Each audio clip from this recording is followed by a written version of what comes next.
Es la primera, Anita, la primera que se conectó. Te voy a poner tu estrellita porque te conectaste primero.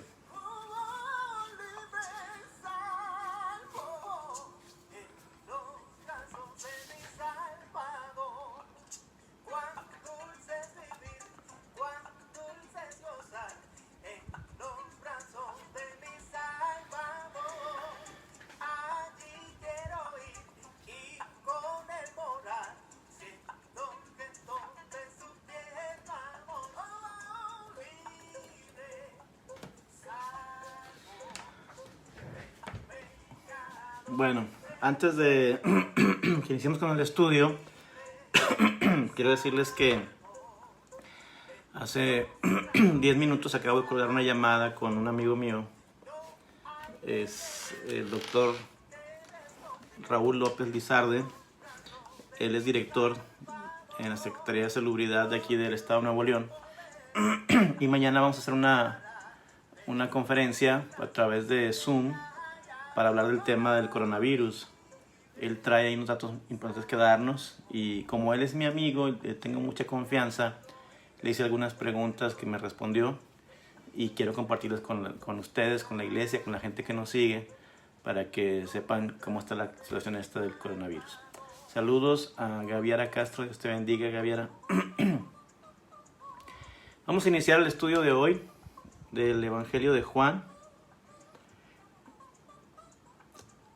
Ya estamos en el capítulo 4 y vamos ahora el día de hoy a estudiar del versículo 19 al versículo 26 del Evangelio de Juan, capítulo 4.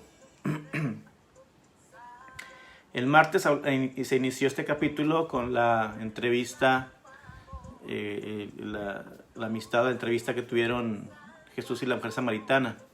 Y ahora continuamos con esa entrevista que es demasiado, para mí es muy de mucha bendición, ¿verdad? Digo toda la palabra, pero esta entrevista me causa mucho gozo. Hermana Sarita, buenas tardes. Salúdeme al hermano Rolando, espero que estén ahí juntos los dos para que puedan ver este estudio. Y saludos, hermana Sarita. Muy bien. Abra su Biblia, si es tan amable, en el Evangelio de Juan, capítulo 4. Hola Adriana, salúdame a Pablo y a Darita, un abrazo a los tres. Evangelio de Juan, capítulo 4, versículos 19 al 26. Ok, lo repito. Evangelio de Juan, capítulo 4, versículos 19 al 26. Por favor, agarre su Biblia y léalo en voz alta. Ahí donde están, lea conmigo en voz alta el Evangelio de Juan, capítulo 4, versículo 19 al 26. Dice, digo en voz alta para que ustedes también estén así como que en el ambiente, ¿verdad? Le dijo a la mujer, Señor, me parece que tú eres profeta. Nuestros padres adoraron en este monte y vosotros decís que en Jerusalén es el lugar donde se debe adorar. Jesús le dijo, mujer, créeme que la hora viene cuando ni en este monte ni en Jerusalén adoraréis al Padre. Vosotros adoráis lo que no sabéis. Nosotros adoramos lo que sabemos, porque la salvación viene de los judíos. Mas la hora viene y ahora es cuando los verdaderos adoradores adorarán al Padre en espíritu y en verdad, porque también el Padre, tales adoradores, busca que le adoren. Dios es espíritu y los que le adoran en espíritu y en verdad es necesario que adoren. Le dijo a la mujer, sé que ha de venir el Mesías, llamado el Cristo. Cuando Él venga, nos declarará todas las cosas. Jesús le dijo, yo soy el que habla contigo. Muy bien, qué bueno Adriana que están ahí los tres. Vamos a iniciar con este estudio del Evangelio de Juan, capítulo 4, versículos 19 al 26. Todo el Evangelio de Juan es una obra literaria, independientemente del mensaje de salvación. Digo, no lo podemos hacer a un lado, pero yo quiero expresar que el Evangelio de Juan es una obra literaria, que es realmente un libro demasiado hermoso y muy lleno de bastante no solamente, insisto, el tema espiritual, sino la cultura, la historia y los detalles que nos deja ahí para aprender. Todo lector asiduo de la palabra tiene que aprender a mirar los detalles que están ahí en su Biblia. No solamente, porque de pronto cometemos el error de agarrar la Biblia y empezar a leerla rápido, porque tengo que cumplir con la lectura diaria. Es que yo tengo una lectura diaria que son 5 capítulos al día o 10 y tengo que hacerlo rápido porque me quita tiempo. O simplemente para cumplir con lo que la iglesia está haciendo. Pero no, debemos de tener mucho cuidado y ver y leer y examinar y tratar de imaginarnos. Es increíble, de veras. Miren, ahorita acabo de leer el pasaje. Ese estudio lo preparé para ustedes el día de hoy. Pero cuando lo estoy leyendo me siguen saltando cosas. Y digo, mira, ahorita que lo estaba leyendo pensé, esto está grueso por esto. Entonces es importante tener esa disposición de siempre estar aprendiendo. Sí, Pati, también para mí, Pati, es uno de los pasajes más favoritos. Digo, toda la Biblia, pero este es en especial. Vamos a empezar. Versículo 19 del capítulo 4 del Evangelio de Juan dice: le dijo la mujer, Señor, me parece que tú eres profeta. Fíjese qué interesante declaración. Cuando Jesús le dice, 5 maridos has tenido y el que tienes ahora no es tu marido, ella no negó la declaración de Jesús. No le dijo, espérame tantito, es que a mí me dejó mi marido porque era muy malo conmigo. No le dijo, no, espérate, es que yo necesito amor y tengo un hombre que no es mi marido, pero porque yo lo amo. No, ella guardó silencio en ese tema porque definitivamente ella estaba aceptando la declaración que Jesús estaba dando. Es decir, ella no le rebatió a Jesús, no le contradijo, no le increpó, no se molestó incluso por lo que Jesús dijo de ella, por la declaración. Al contrario, ella reconoció y dijo, tú eres profeta, porque lo que has dicho es cierto. Concluyó entonces que como Jesús dijo una verdad sin conocerla, concluyó que era profeta. Ahora, en la cultura judía, un profeta es aquel que habla de parte de Dios. Pero además, un profeta también es aquel que, por medio del Espíritu Santo, recibe revelaciones acerca de la vida de las personas, como en este caso. Así como en la vida de la mujer, indudablemente no se encontraba en la ley, pero Jesús recibió revelación. Bueno, Él es Dios, le dijo lo que había en su vida, porque lo que has dicho es cierto. Concluyó entonces que como Jesús dijo una verdad sin conocerla, concluyó que era profeta.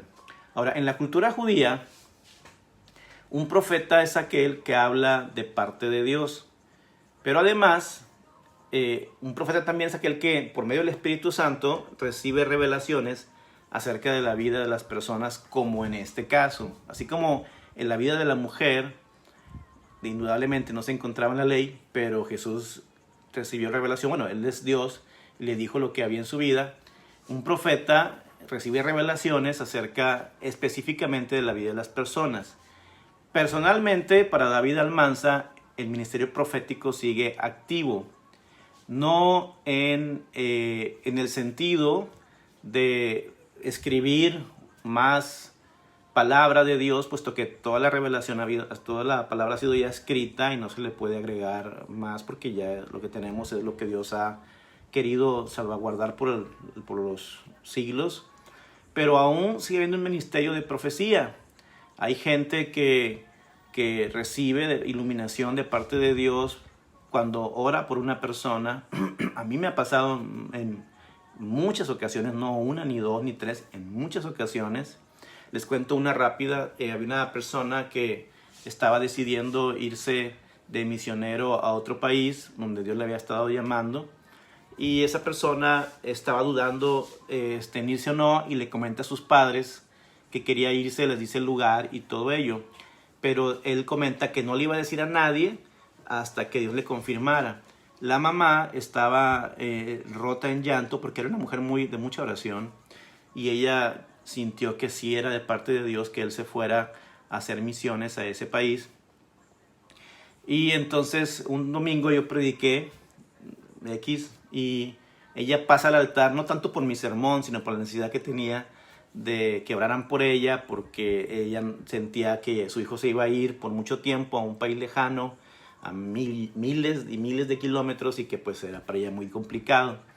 Cuando ella pasa al altar y se hinca, mi sermón había sido de la unidad, no tiene nada que ver con las misiones, y yo empiezo a orar por ella y empiezo a ministrarla, y de pronto digo unas palabras que no estaba yo en mi idea decírselas, sino que le dije: ten paz, tu hijo estará bien, porque él recibió un llamado de parte de Dios para esa misión, y creo que los que son llamados son cuidados y respaldados por Dios, y es más peligroso no obedecer el llamado que ir a un lugar donde aparentemente hay peligro. Y así le empecé a decir. Entonces, ella se quedó sorprendida, y cuando acaba el culto, su esposo y su hijo y ella me abordan para decirme: pastor, es que lo que tú dijiste a nadie le hemos dicho, no queremos comentarlo con nadie por este tema, pero tú oraste y dijiste esto, y esta era mi oración. Y bueno, esa es una forma en que Dios revela. ¿Hay ministerio de profecía? Sí lo hay. Hay gente que dice: no, dice Jesús que hasta Juan y ese acabaron los profetas. No, papacito, pónganse a leer. En el libro de Hechos se habla, por ejemplo, de Agabo. Se critica mucho cuando un profeta dice: el Señor me dice, y de hecho en la escuela profética te dicen que no uses esa palabrería, y estoy de acuerdo. Pero en el libro de Hechos había un profeta que se llamaba Agabo, que aparece en escena en 2 ocasiones, y en la segunda ocasión, cuando le profetiza a Pablo, le dice: el Señor me dice que así te va a pasar, y te va a pasar esto, esto y esto y esto, y así le pasó. O sea, era una profecía, indudablemente. Entonces, bueno, dice Mandy: me encanta esa parte donde reconoce a Jesús como profeta. Saludos, Mandy. Entonces, este ministerio de profecía está activo. Sin embargo, también estoy consciente de que ha habido muchos abusos en ese ministerio, pero el que haya habido abuso no significa que no esté activo, simplemente que hay que saber discernir entre un profeta verdadero y uno que no, ¿verdad? Que está pretendiendo ser profeta. Pero el caso es que esta mujer samaritana reconoce a Jesús, y que obviamente es enviado de Dios, aunque ella no sabía que era el Mesías, pero le otorga un título, el título de profeta. Como es una forma de decir: sé que tú vienes de Dios, ¿verdad? Versículo 20 del capítulo 4 del Evangelio de Juan dice: nuestros padres adoraron en este monte, y vosotros decís que en Jerusalén es el lugar donde se debe adorar. El monte donde ella se refería cuando dice: nuestros padres adoraron en este monte, ella se refería al monte Gerizim, que está en Samaria. Y en ese lugar se había levantado, perdónenme porque está un poquito la cámara enchuecándose. En ese lugar se había levantado una especie de templo para concentrar a los judíos que querían adorar. Acuérdense que el reino de Israel se dividió con Roboam, hijo de Salomón. Se divide, y Jeroboam, un oportunista salteador de esos líderes revoltosos, aprovecha la ocasión y funda el reino del norte, que se llama Israel, y Roboam se queda con el reino del sur, que es Judá. Entonces, en el reino del sur, en Judá, estaba Jerusalén y estaba el templo de Salomón, y ahí estaba el centro de la adoración judía. Pero como se había dividido el reino, entonces Jeroboam no quería que los samaritanos, la gente del norte, Samaria y Galilea, viajaran a Jerusalén, porque iba a perder adeptos, iba a perder popularidad. Así que decidió hacerles un lugar de adoración, un templo. Y el monte Gerizim es el centro de Samaria, parte de Samaria donde se elaboró un lugar para que adoraran la gente del norte o del reino de Israel. Ahora bien, ¿cuántos millones de personas tienen una religión o una adoración o una veneración o un reconocimiento a algo o a alguien simple y sencillamente porque sus padres así les enseñaron? Miren, yo me he topado con mucha gente que les comparto el Evangelio y les digo que el Señor les está hablando, muestro el sacrificio de Jesús, la necesidad de reconciliación con Dios, el arrepentimiento, etc. Ustedes saben lo que es evangelizar.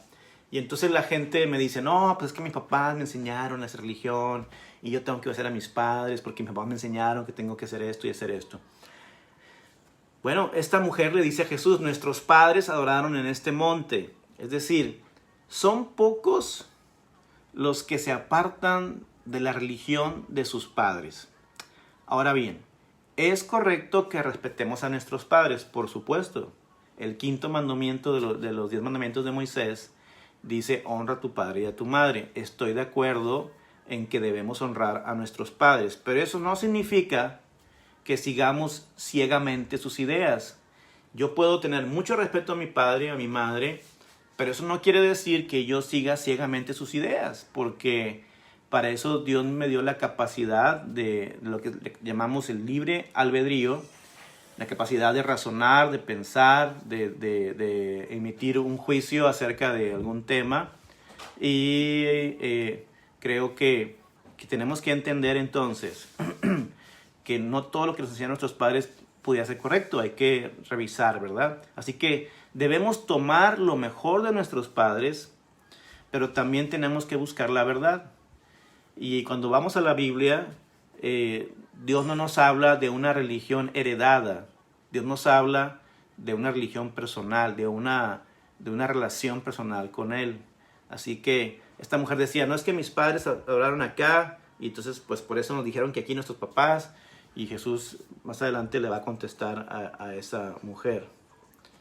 Y ustedes los judíos, como dice la mujer, decís que Jerusalén es el lugar donde se debe adorar. Parece que ella quería cambiar el tema para no seguir hablando acerca de su vida matrimonial. O sea, Jesús le dice, 5 maridos has tenido, tienes ahora no es tu marido. Hola, Almita, te saludamos, Almita, buenas tardes. Y esa es la actitud de mucha gente cuando se le confronta.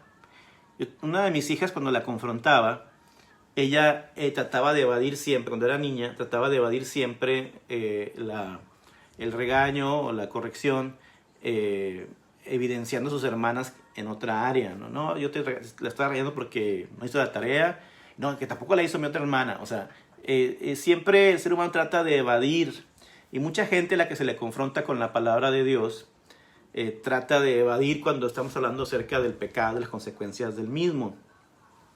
Pero aún así, esta mujer de alguna manera estaba dispuesta a recibir el mensaje del Señor.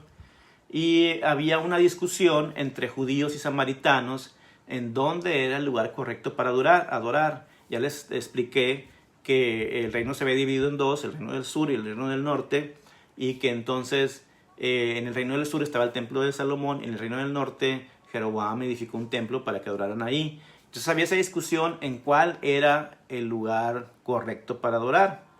Los samaritanos basaban su confianza en el monte Gerizim, y lo hacían porque Dios se le apareció a Abraham en el monte Gerizim. Lo puede usted leer en Génesis 12, 6 y 7. Jacob también, el padre de las 12 tribus de Israel, había vivido cerca del monte Gerizim. Entonces también por eso decían que era el pozo de Jacob, y que porque ahí había vivido Jacob, el padre de Israel, pues tenía que ser ahí, ¿verdad? Y también porque José había llegado a ese lugar buscando a sus hermanos. Cuando pasó toda la historia de José, que ustedes conocen bien, en Génesis la podemos leer, José había tenido un encuentro con sus hermanos ahí, y también decían que por eso era el centro de reunión. Otra razón más puede ser que Josué había leído las bendiciones y las maldiciones por obedecer o desobedecer a Dios ahí en el monte Gerizim. Y una última más puede ser que cuando da su discurso final, Josué, cuando dice ¿a quién van a servir ustedes?, lo hizo en ese monte. Entonces, los huesos de José fueron sepultados allí en el monte Gerizim. Sin embargo, todo eso era razonamiento humano, todo eso eran argumentos humanos, porque Dios había sido muy claro cuando escogió Jerusalén para que ahí se hiciera casa o habitación o templo pues para él. Y dijo, y me buscaréis y me hallaréis, ¿verdad? Entonces, en Primero de Reyes, capítulo 9, versículo 3, se habla donde Dios ordena que sea en Jerusalén. Así que realmente no estaba discusión, pero esa mujer pues estaba insistiendo mucho en esto. Deme un segundo, por favor.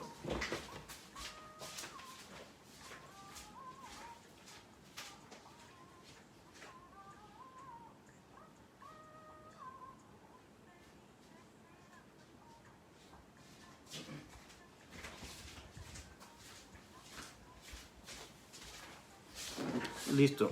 Entonces, no había razón para dudar que Dios había instituido allí el lugar era Jerusalén. Hermana Rosa María, Rosy, yo creo que eso es internet porque se está viendo aparentemente bien. Fui a revisar el internet y la transmisión está bien. Hay que, a lo mejor, no sé si haya porque haya mucho viento o algo así. Bueno, capítulo 4, versículo 21 del Evangelio de Juan. Jesús le dijo, mujer, créeme que la hora o el tiempo viene cuando ni en este monte ni en Jerusalén adoraréis al Padre. Es una declaración muy importante. Y antes de llegar al grano, o sea, antes de contestar la pregunta de la mujer samaritana, Jesús se fue al grano. No le anduvo dando vueltas al asunto. Y afirmó que ni Jerusalén, ni Samaria o Gerizim tienen una trascendencia en el nuevo pacto que Él está por establecer. Esta profecía había sido si Jesús hubiera dicho Jerusalén es importante, se hubieran alegrado los samaritanos, ¿verdad? Pero Jesús le dice, ni Jerusalén, ni Samaria tampoco, ¿verdad? Es decir, no se trata de un lugar, ni de una raza, ni de una religión. Se trata de una relación entre los hombres y Dios, o Dios y los hombres.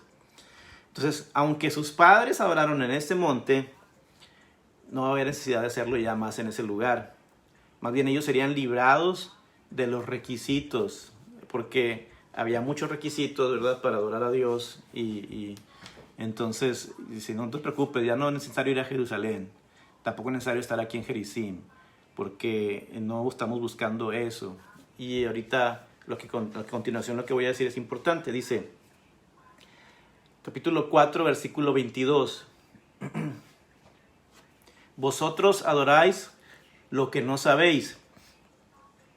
Ahora, nosotros adoramos lo que sabemos, porque la salvación viene de los judíos. Qué interesante es esto, pero qué difícil es. Jesús no quería insultar a la mujer. Él quería ganar su alma. Pero solamente la verdad salva. Por eso tuvo que decirle que los samaritanos estaban equivocados. Ahora, escuchen bien lo que estoy diciendo porque esto es importante. Jesús no quería insultar a la mujer. Quería ganar su alma, pero solamente la verdad es la que nos salva. Y mire, lo digo esto porque de pronto hay gente que a mí me ha dicho que toco temas que son difíciles como la idolatría o la cuestión de las religiones falsas o sectas como los testigos de Jehová, los mormones, adventistas, entre otros. Y me dicen, no, es que no hagas tanto énfasis, predica el amor del Señor. Yo tengo, y te doy toda la razón. Lo más importante es predicar el amor de Dios. Eso es obvio y eso es lo mejor.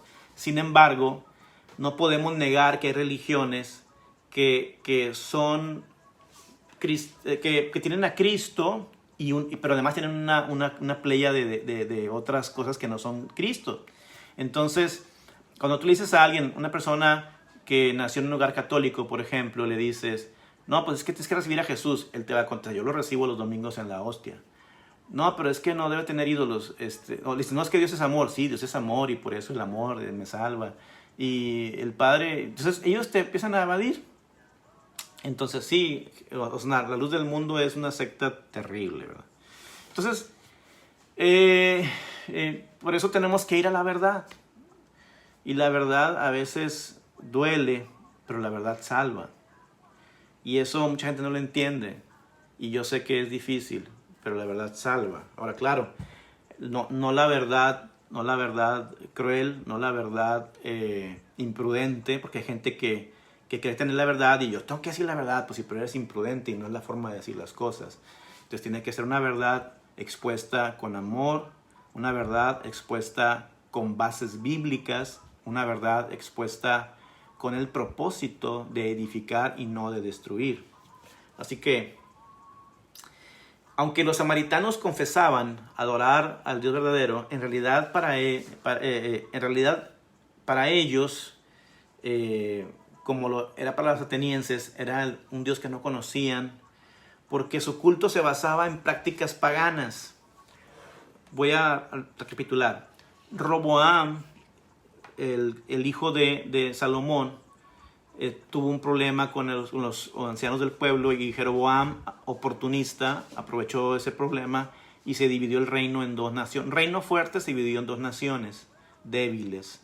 El reino del sur quedó Jerusalén con su templo y el reino del norte no tenía templo. Entonces inventaron un templo, pero también inventaron una religión, inventaron una liturgia. Y como Jeroboam había estado exiliado en Egipto, Jeroboam vino acá al norte de Israel y mezcló las prácticas paganas de egipcias con la práctica judía y se volvió un sincretismo que tenía más influencia de la magia y superstición egipcia que de la religión judía. Entonces, por eso es que en Samaria había una mezcolanza, un sincretismo en su liturgia. Entonces, de hecho, los samaritanos, la única parte que aceptaban de la Biblia judía era el Pentateuco. Fuera de eso no aceptaban los demás libros. No aceptaban ni los salmos, no aceptaban ni los libros históricos, ni los libros proféticos, porque para ellos no eran importantes, sino que solamente el Pentateuco, es decir, los primeros 5 libros de la Biblia, Génesis, Éxodo, Levítico, Números y Deuteronomio, pero lo mezclaban con las prácticas paganas egipcias. Así que Jesús le dice, ustedes sabrán lo que no saben. No es un insulto. Está aclarando que realmente no estaban adorando de la manera correcta. Luego dice una parte muy difícil. Nosotros adoramos lo que sabemos. Muchos judíos también se habían apartado de la revelación de Dios y seguían tradiciones de los ancianos. De hecho, Jesús les dijo, los maestros ciegos, guías de ciegos. Pero la expresión, adoramos lo que sabemos, se refiere a la revelación de la voluntad de Dios en el Antiguo Testamento. Es decir, todo lo que Dios reveló a los autores del Antiguo Testamento, que era la voluntad de Dios y era la enseñanza para el pueblo, los testimonios de enseñanza para el pueblo, era lo que se enseñaba en las sinagogas y en el templo, y eso era lo que Dios había mandado que se enseñara. Por eso Jesús dice, nosotros, porque él era judío, adoramos lo que sabemos. Es decir, Dios no acepta un culto inventado por los hombres. Dios no acepta un culto que sea más una liturgia vacía y mecánica. Dios acepta los corazones humillados, apegados a su palabra. Entonces, él está diciendo a la samaritana, ustedes inventaron un culto, pero el judío adora lo que Dios le pidió que adorara. Ahora, luego la parte fuerte es cuando le dice, porque la salvación viene de los judíos. Y es algo complicado, porque del linaje de Judá y de la familia del rey David vendría el Salvador del mundo, que es Jesús. Y obviamente la tribu de Judá, junto con la tribu de Benjamín, son el reino del sur. El reino del norte son las otras 10 tribus. Y por eso Jesús dijo, porque la salvación viene de los judíos, es decir, del reino del sur, cuando estaba dividido el reino. Y esto era difícil porque le estaba haciendo una presión, picándole la llaga, ¿verdad? Como decimos, el dedo en la llaga, ¿verdad? La herida, porque ya había mucha diferencia entre judíos y samaritanos, por lo que ya les dije, y por la cuestión de la división del reino, pero también por otras cuestiones, no solamente eso. Y entonces, que Jesús dijera que viene de los judíos la salvación era seguirle insistiendo, pero tenía que decirlo porque tenía que aclarar ese punto con esa mujer. Y a veces nosotros, nadie en este mundo, déjame decir algo importante. Jesús dijo, La salvación viene de los judíos porque de ahí nació él, de esas tribus. Ahora la salvación no viene de ninguna iglesia. Ni la iglesia metodista, ni la iglesia bautista, ni la presbiteriana, ni la nazarena, ni Asambleas de Dios, ni la iglesia católica. Ninguna iglesia tiene la exclusividad de la salvación. Nadie. No hay una organización, no hay una religión, no hay un grupo de personas que tengan la exclusividad de la salvación de Dios. La salvación es otorgada a través del sacrificio de Jesús para todo aquel que se arrepiente de sus pecados y viene a Él para tener una vida, ser su discípulo, una vida nueva, un cambio nuevo, un nuevo nacimiento, perdón, y tener un seguimiento de los pasos de Jesús. No se puede administrar la salvación. No es como que yo voy con una iglesia, con la iglesia bautista, presbiteriana, metodista, nazarena, católica, para que me administre la salvación, perdone mis pecados, me otorgue entrada al cielo. No, eso no es posible. La salvación no es administrada ni es exclusiva de ninguna religión. Es del Señor Jesucristo. Versículo 23 del capítulo 4 del Evangelio de Juan. Pero, la hora viene y ahora es cuando los verdaderos adoradores adorarán al Padre en espíritu y en verdad, porque también el Padre, tales adoradores, busca que le adoren. Inicia este versículo 23 con la palabra más, que sería igual pero. Y es muy significativo, porque enfáticamente Jesús dijo que habría un cambio en la forma de adoración. ¿Por qué? Porque la adoración se basaba en las fiestas solemnes, la adoración se basaba en la oración a través de las oraciones rabínicas. Los judíos se ponían su manto de oraciones, estaban inclinando la cabeza, viendo hacia Jerusalén. Y Jesús le dice, eso va a cambiar. Eso va a cambiar.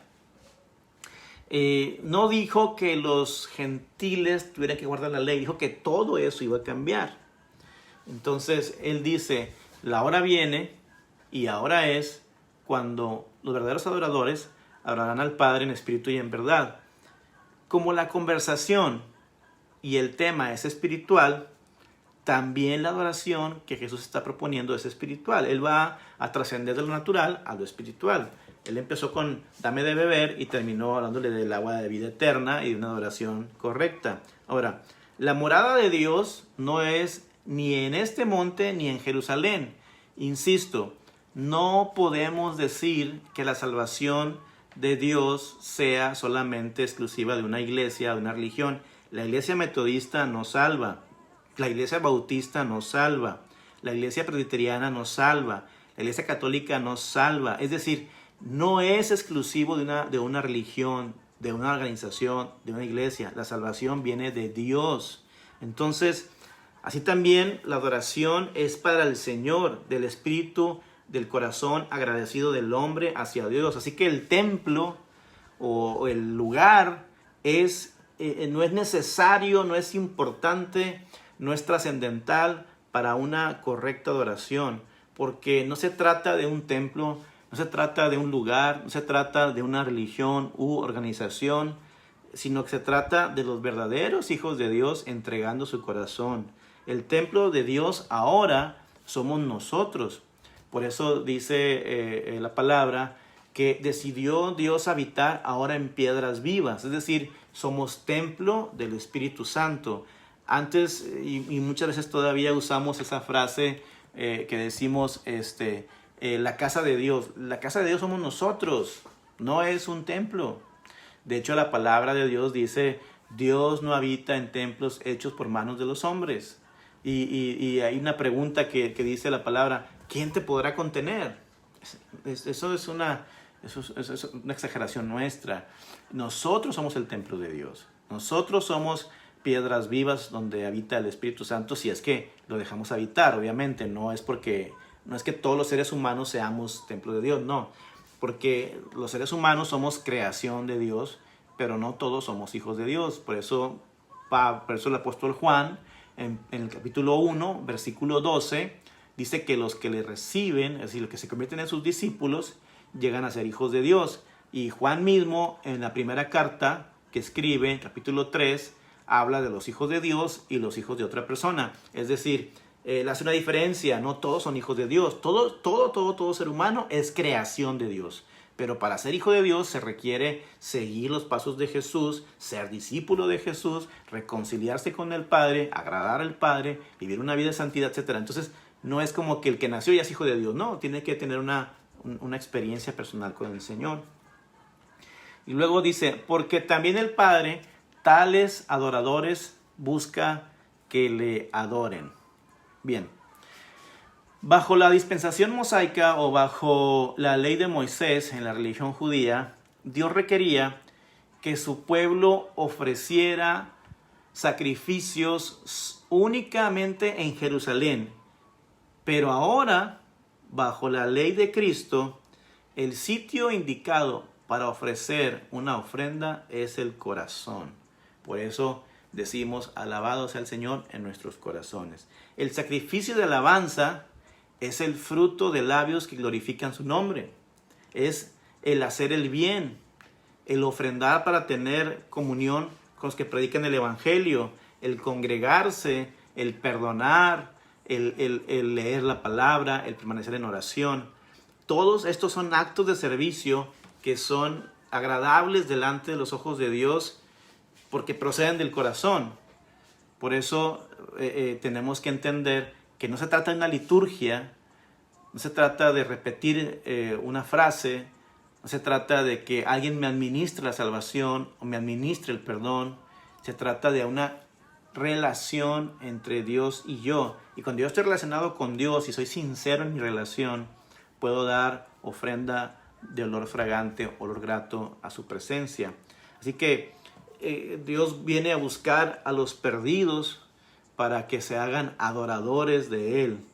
En Lucas 19, versículo 10, Cristo quería que Nicodemo, la mujer samaritana y Zaqueo fueran verdaderos adoradores de Dios.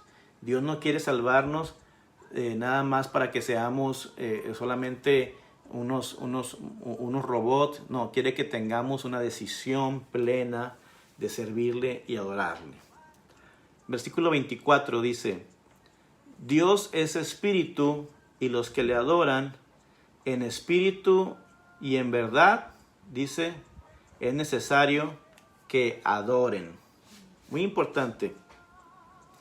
Por eso no se limita a un templo hecho por manos de hombres, porque siendo espíritu, su presencia llena el universo, está en todo lugar, se puede adorar en cualquier parte.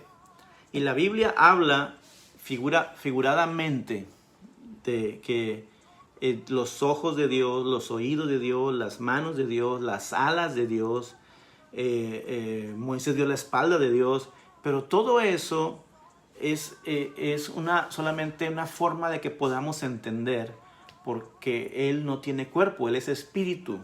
De pronto nos han enseñado desde niños, ¿verdad?, algunas imágenes donde vemos a Dios como un viejito de barba blanca que está sentado, ¿verdad?, en un trono, y entonces pensamos que ese es Dios. Dios no es un viejito de barba blanca, Él es espíritu y nadie ha visto a Dios el Padre. Usted dice, no, pero Moisés vio la espalda de Dios. No, cuando dice vio la espalda, es una forma de que podamos entender que contempló la gloria de Dios. A eso se le ha denominado, los teólogos le llamamos antropomorfismo, antropos de hombre y morfos de forma. Es decir, una manera en que el hombre entienda. Entonces, no es que Dios tenga espaldas, no es que tenga ojos, ni oídos, ni manos, ni alas, sino que es la forma en que podamos entender su presencia en todo lugar.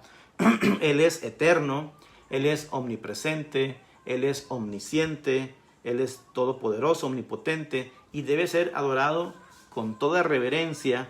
Y dice la palabra, de hecho en Isaías, cuando se le presenta al profeta, Santo, Santo, Santo, Jehová de los ejércitos, y también en Apocalipsis se repite Santo, Santo, Santo. Así que Hebreos capítulo 12 dice, tengamos gratitud y mediante ella sirvamos a Dios agradándole con temor y reverencia, porque nuestro Dios es fuego consumidor. Es decir, tengamos ese temor de adorarlo, pero Él es espíritu, Él no es una persona a la que podamos representar con una imagen.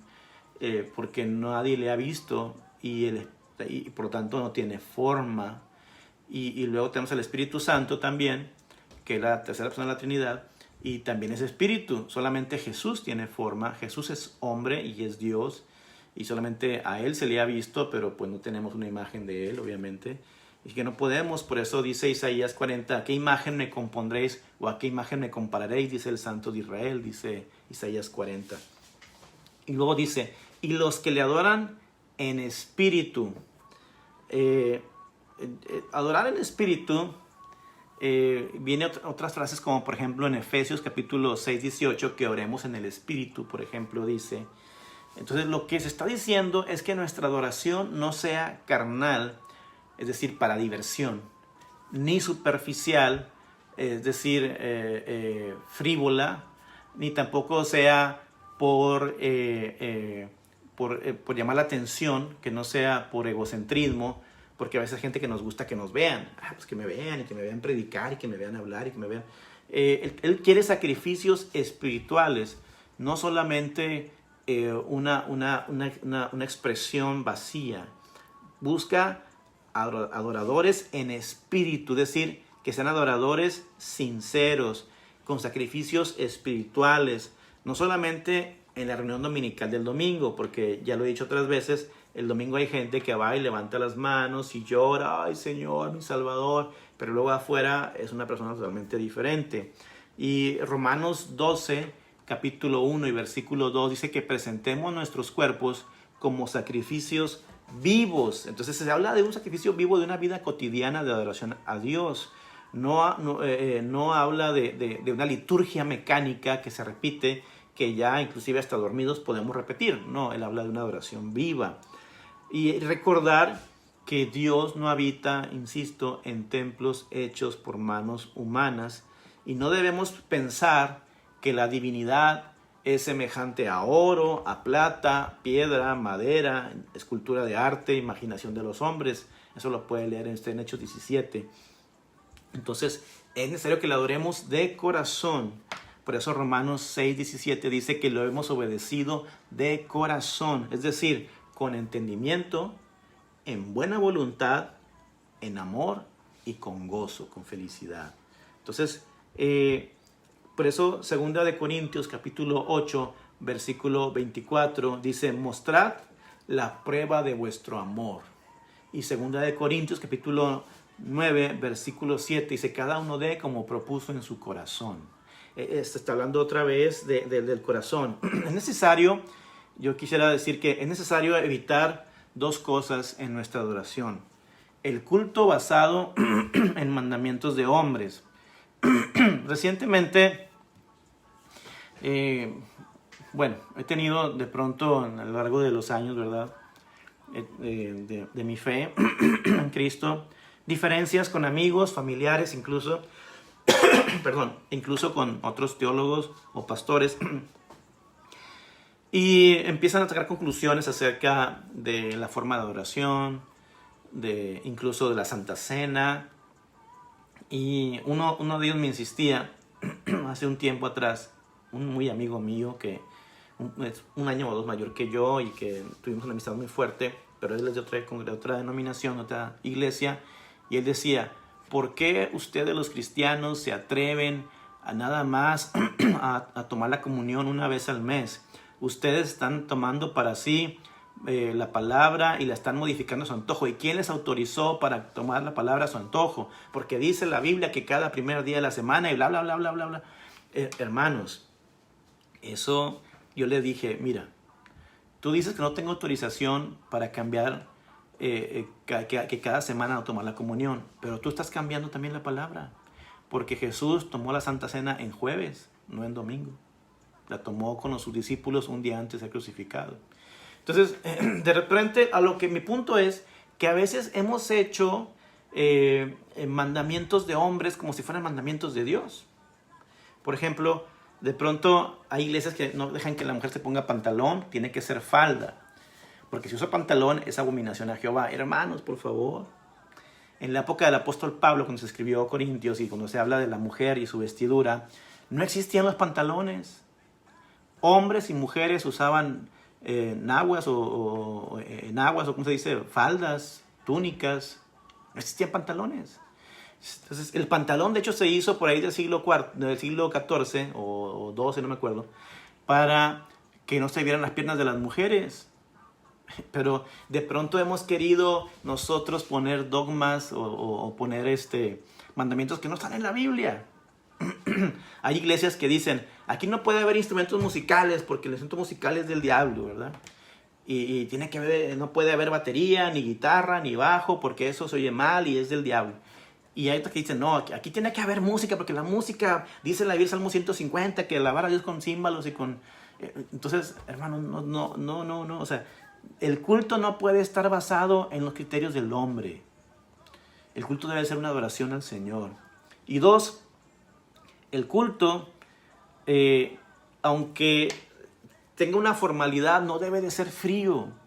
No debe ser frío, porque ¿qué pasa? Viene gente que no conoce de Dios, que no conoce a Cristo, con mucha necesidad, porque se quiso suicidar, porque se divorció, porque un hijo está enfermo o murió, porque perdió a sus padres. Yo no sé cuánta gente anda cargada en el día de hoy con delirios de persecución, con depresión, con síntomas de enfermedades graves o con intentos de suicidio, y vienen a la iglesia y se encuentran con un culto frío, con un pastor con traje y corbata, con cuello clerical, y lo que ven es algo que está inalcanzable para ellos porque está muy lejos de lo que ellos están viviendo y experimentando. Entonces necesitamos tener iglesias que sean sinceras en su adoración y sencillas, que vean que todos somos hermanos y podemos que pueden acceder a cualquier persona para que ore por ellos, para que les muestre la gracia del Señor Jesucristo, para que conozcan a Dios, para que lo reciban, para que lo sigan, para que se hagan sus discípulos.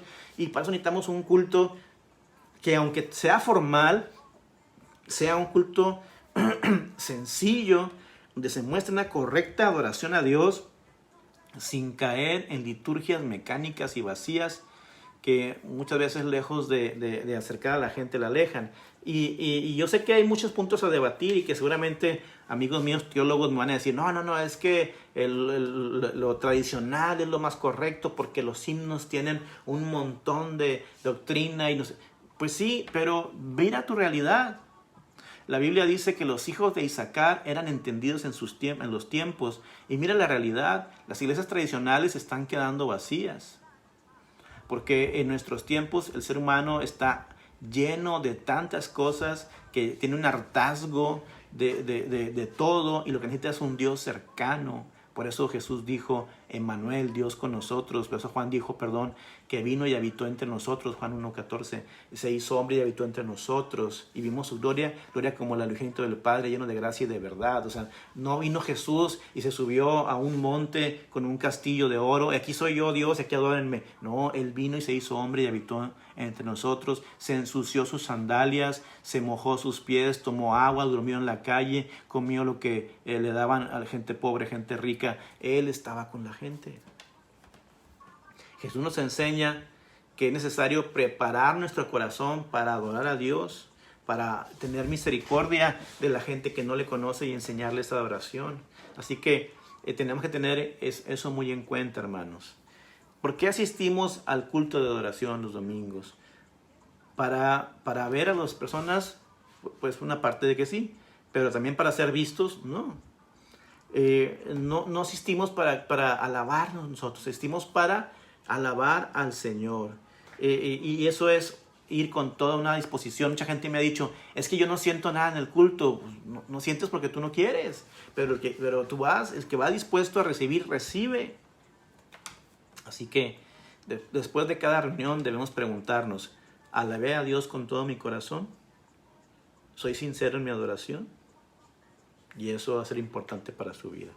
Y luego dice, y en verdad es necesario que le adoren, no solamente con toda sinceridad, sino también conforme a la verdad bíblica. Yo tampoco puedo pararme en una iglesia que es muy, como lo acabo de decir, muy abierta, muy cercana, muy relajada en el sentido de que puedes ir para adorar al Señor, pero tiene que ser una iglesia verdadera. La palabra que se exponga ahí tiene que ser el evangelio completo del Señor Jesucristo. No podemos obviar algunas partes del Evangelio para que la gente no se sienta mal. No podemos dejar de llamarle pecado al pecado. No podemos dejar de llamarle mentira a la mentira. Es decir, aunque nuestro culto sea un culto sencillo y cercano a la gente, tiene que ser basado en la palabra, y la palabra nos dice los frutos del Espíritu, los frutos de la carne, ¿verdad? Entonces se tiene que predicar la verdad. No solamente tratar de agradar a la gente por agradarla, no. Es tratar de hacerlos sentir cómodos, pero que oigan la verdad. Entonces, en el Nuevo Testamento, los discípulos de Cristo, ¿cómo alababan al Señor? Número 1, enseñaban la palabra de Dios. Hechos 5:42 dice que todos los días en el templo y por la casa nos cesaban de enseñar y predicar a Jesucristo. Número 2, oraban a Dios en el nombre de Cristo. Todo lo que decían era en el nombre de Jesús. Cantaban himnos, porque era lo que se conocía en ese tiempo. Y se reunían cada primer día de la semana, esto es el domingo, y celebraban la cena del Señor. Ofrendaban, y eso es un patrón que se daba, la ofrenda siempre. Y es la forma en que debemos de tener nuestro culto. Ya si tenemos púlpito, y tenemos proyector, eso es lo de menos. Pero esto es lo céntrico de la adoración. Ahora bien, versículo 25 del capítulo 4 del Evangelio de Juan. Le dijo la mujer: sé que ha de venir el Mesías, llamado el Cristo. Cuando Él venga, nos declarará todas estas cosas. Al decir esto, admitía que el conocimiento de los samaritanos era defectuoso, porque admitía que no sabía todas las cosas. Ella de hecho anhelaba iluminación, anhelaba tener más conciencia de lo que estaba ella adorando, quería saber un poco más de esto. Recuérdese que los samaritanos aceptaban el Pentateuco, pero no aceptaban los demás libros. Y el profeta, o más bien Deuteronomio, anunció un Mesías. Así que ellos anhelaban la llegada de ese Mesías. Y al parecer los samaritanos no hablaban del Mesías como un rey, sino como un profeta que les iba a traer más palabra de Dios. Así que el concepto que tenía la mujer de Cristo era como un maestro que le enseñaba cosas, y aún así era mejor que el concepto que tenían los fariseos de Jesús.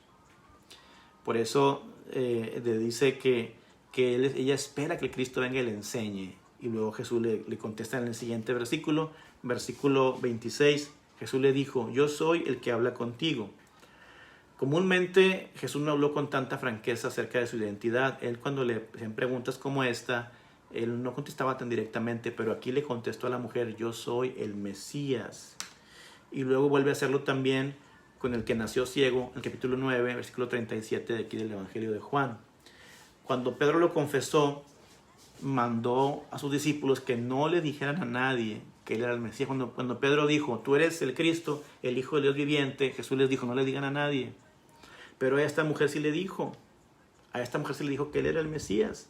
Así que esta mujer había sido muy dichosa, muy bienaventurada, porque Jesús se le revela como quien él era y es el Mesías, el Salvador del mundo. Y yo espero que a todos nosotros se nos revele y nos hable y nos muestre su voluntad, su amor para nuestras vidas, nuestras familias, para los que tratamos de seguirlo. Hermanos, pues hasta aquí. Gracias por estar en este estudio. Es todo lo que tengo que decir del Evangelio de Juan, capítulo 4, versículos 19 al 26. Espero que hayan podido aprender algo nuevo el día de hoy. Para mí es un gusto seguir compartiendo la palabra del Señor. Ya no los veo hasta... Bueno, quiero decirles algo, sí, los voy a ver. Mañana estaré haciendo una conferencia vía Zoom y lo voy a publicar ahí en Facebook con la invitación, el que se quiere unir a esta conferencia vía Zoom, porque tengo un amigo que es un doctor con varias especialidades, director de una clínica del sector salud de Nuevo León, y yo le pedí que nos compartiera algunos consejos y y podíamos hacerle preguntas acerca de la situación real que estamos viviendo con el COVID-19, el coronavirus. Y el doctor Raúl López Lizarde me dijo que con todo gusto podía él dar una videoconferencia en Zoom para que pudiera la gente preguntar y él contestar, y a la vez también informar de la situación y de cómo se podemos sobrellevar esto. ¿Por qué, hermanos? Porque de pronto hay mucha gente que ha minimizado, y yo soy uno de ellos, ha minimizado esa situación del coronavirus. Hay gente que incluso no cree en el coronavirus, y él me ha dicho, la gente que no cree, mándemelo para acá para que vea y me venga y me ayude aquí en los hospitales para que vean cómo estamos trabajando, ¿verdad? Entonces, mañana a las 7 de la tarde estaré transmitiendo vía Zoom una videollamada, una conferencia con el doctor Raúl López Lizarde, y estaremos viendo el tema del coronavirus. Eso será vía Zoom, pero publicaré la invitación en Facebook. Así que nos vemos mañana y nos vemos el domingo a las 11 de la mañana con un culto, con un servicio especial de adoración al Señor, y también para seguir creciendo en nuestra fe. Así que mucho gusto de haber compartido la palabra con ustedes. Espero que haya sido de bendición. A ti gracias, Adriana, gracias a ti, Ana Montemayor, Sandra, Dios te bendiga, hermana Julia, Dios le bendiga, a todos los que han estado viendo, el Señor los guarde y les bendiga. Nos vemos entonces mañana a las 7 y el domingo a las 11 de la mañana. Dios les guarde.